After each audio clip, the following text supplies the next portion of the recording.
Guys, Valentine's Day. We all know what it is, even if you don't have a special someone. Especially if you don't have a special someone, because you're gonna be seeing it on the socials. But of course, this is the special day where relationships can be celebrated. And see, a really interesting question is, do they have Valentines in One Piece? Because I think the answer is no, because there's not really that many relationships. But you know what there are a lot of? Ships. And no, I don't mean ships like the transport vessels, though honestly, I really could. But no, I mean fanships. As in two characters who are not together, but we as the fans can see them together. Their chemistry is there, their interactions are so cute to where we literally can understand if they were a relationship. And of course, we have to know that none of these are gonna ever happen because Oda himself has already said that he's not introducing any elements of romance into his manga. But it's still interesting to think about nonetheless. So for this year's Valentine's special, I'm going to be ranking the top 10 One Piece fanships. But before we get into discussing who may or may not be the best lovers in the series, y'all, please do something for me. Like the video, okay? This is highly important. Subscribe to the channel for more anime content just like this every week. And share it around with all your friends who love the series. You know what we always say here. Let's get it going. Oh, make sure you subscribe to me and my boys over at CSY. Now you may be wondering, what am I ranking these on? And that's a really good question. I'm not gonna lie, honestly, it's just vibes. Who do I actually think have the best chemistry together? And who would I be the most okay seeing actually be together if Oda were to go that way? Starting us off, I have 3 honorable mentions to talk about. Actually, it's more like 2 honorable mentions and 1 dishonorable one. The first honorable mention is going to Usopp and Kaya. And already I know what you're thinking. This is about the closest to a Straw Hat real relationship that we actually got. In fact, they went ahead and even made it official in the live action by actually having them kiss. And as I understand all of that, guys, it's Usopp. I don't really care who he ends up with, but it is an honorable mention because, you know, I have to give props. He does have a girl waiting for him. And you know, when you're not like conventionally attractive, but you funny, that usually tends to work. It's a good thing then that I have both.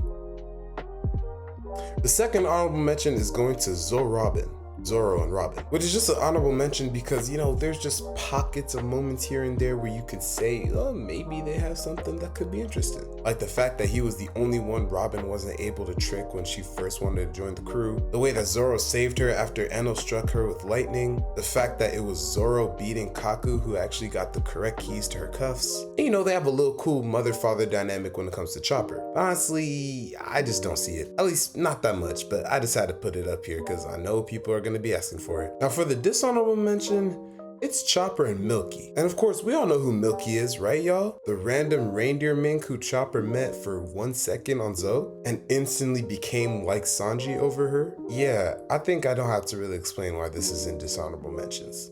Let's move on. Hey y'all, editing Opal here. This is just to say that the order that I have these in are gonna change. I noticed while recording that I had messed up the order and wanted to switch things around, so just so you know that the placements I have here won't be the final placements by the end of the vid. There's a point in the vid I say that as well, but yeah.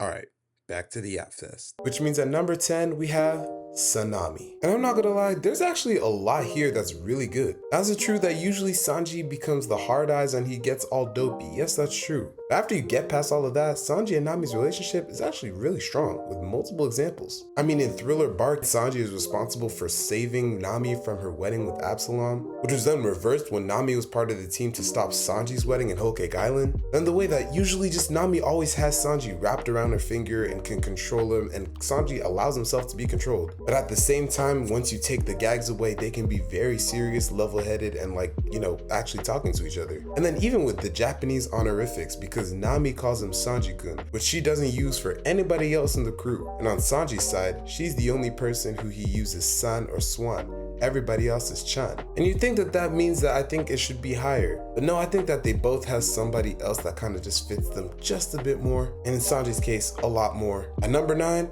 I got Luffy and Nami. What you typically have is Luffy being Nami's savior kind of person. Because of course, no one can forget the amazing arc that they went through together in Arlong Park, where he literally set her free. But then just throughout the story, continuously being there for her and everything like that, even in non-canon media. Because we see that that is literally the entire storyline of Strong World. In addition, Nami and Luffy is Oda's favorite like duo to pair for things like the color spreads, the cover walks. You also got to take into account the fact that she can bypass his physical immunity. Which reminder, when Garp did it in post Enies he said nothing can escape the fist of love. Fist of love, you say? And of course, nothing else is symbolized by this more than the fact that Nami is one of only 2 people to ever wear Luffy's straw hat besides him, voluntarily. And I mean, these are literally Oda's 2 main characters if you want to count Nami as another one. Because even way back when One Piece was first being synthesized, it was Luffy and Anne, and that was the prototype Nami. So I do think that they're really cute, but the reason that it's down here is because Luffy,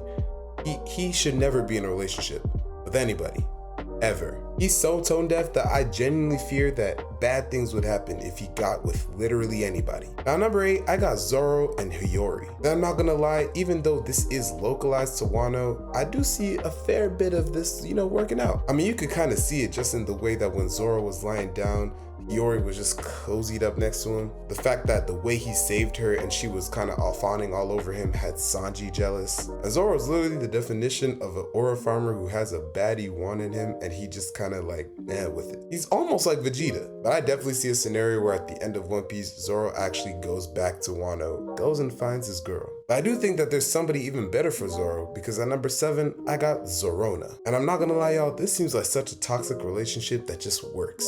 You know those relationships where the 2 people care about each other deep down, but they're just consistently bickering? Yeah.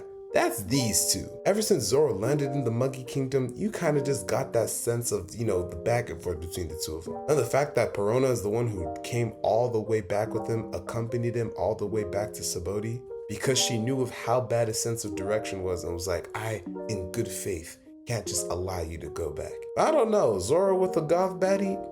Hey, that may work out. Zoro actually needs somebody who's gonna talk back to him, and that's why he got an even better pairing coming up soon. But before that, we got number 6, Gabon and Ripley. I'm not gonna lie, is this really just up here because I'm really proud of my boy Gabon for getting with a giant baddie? Yes, but I also think that Gabon's shtick as the emissary of love does make sense. He's literally an older Sanji, so he's kind of showing us the vision for what Sanji's gonna basically end up as. But of course, Gabon and Ripley, they're super sweet together, they care about each other a lot. I mean, they have a kid together, Colin, and we know that they both really care about him. Plus, they're also this kind of warrior couple, which I don't think we really see that often in One Piece. Now, breaking into the top 5, I have Sanji and Osome. And if you don't remember who Osome is, first of all, lock in. But basically, she was the young courtesan who fell in love with Sanji during Onigashima. She was Queen's number 2 pick after everything that happened with Komurasaki. Sloppy seconds queen, come on man, that's dirty. But literally, Osome is at the crux of the entirety of Sanji's arc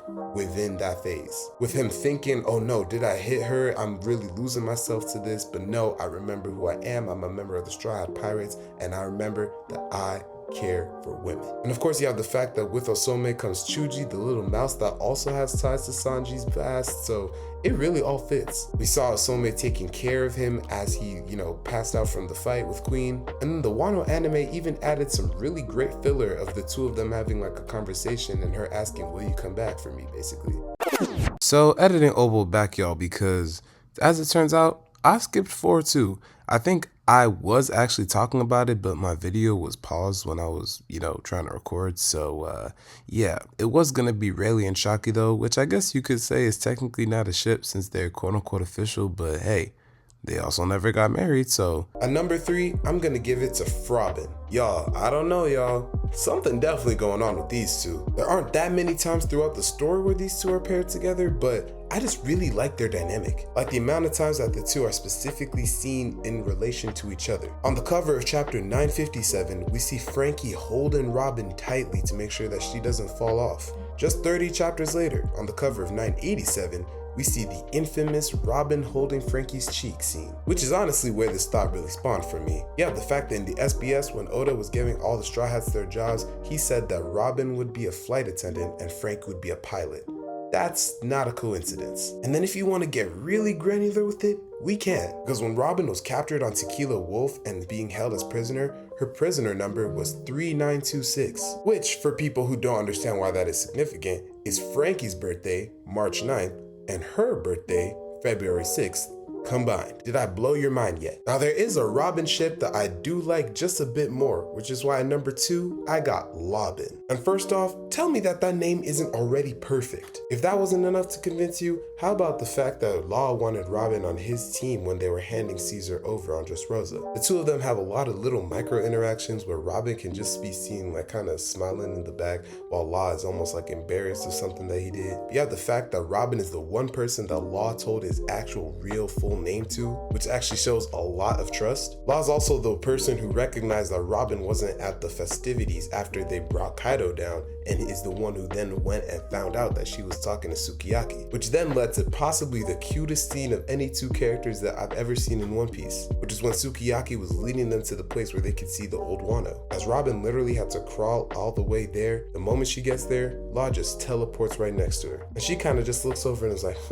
no fair. Y'all, if that wasn't the cutest thing that you've seen, nah, I don't care, Oda. I know you don't want romance between the Straw Hats, so make Lobin real now. With that said, there is still a top 1 that we have to discuss. And guys, it's none other than Zoro and Sanji. And you think I'm joking, but hear me out. Y'all, tell me that these two are not a couple. Please. All the constant bickering, the back and forth, the oh I'ma kill you, oh I'ma kill you. We can all see that it's really just hiding their true feelings for each other. On a real level, there is something between them. That was shown by the pact they made during Wano. Sanji told Zoro, you're the only person I trust to take me out if it gets to that level. And as much as they bicker, they know that the other person is reliable, and they always tell the crew that in other situations. When they split up on Dressrosa, Zoro said, don't worry, Twirly's with them. He wouldn't let anything happen to him. Same thing with Sanji when they got back to Sabaody.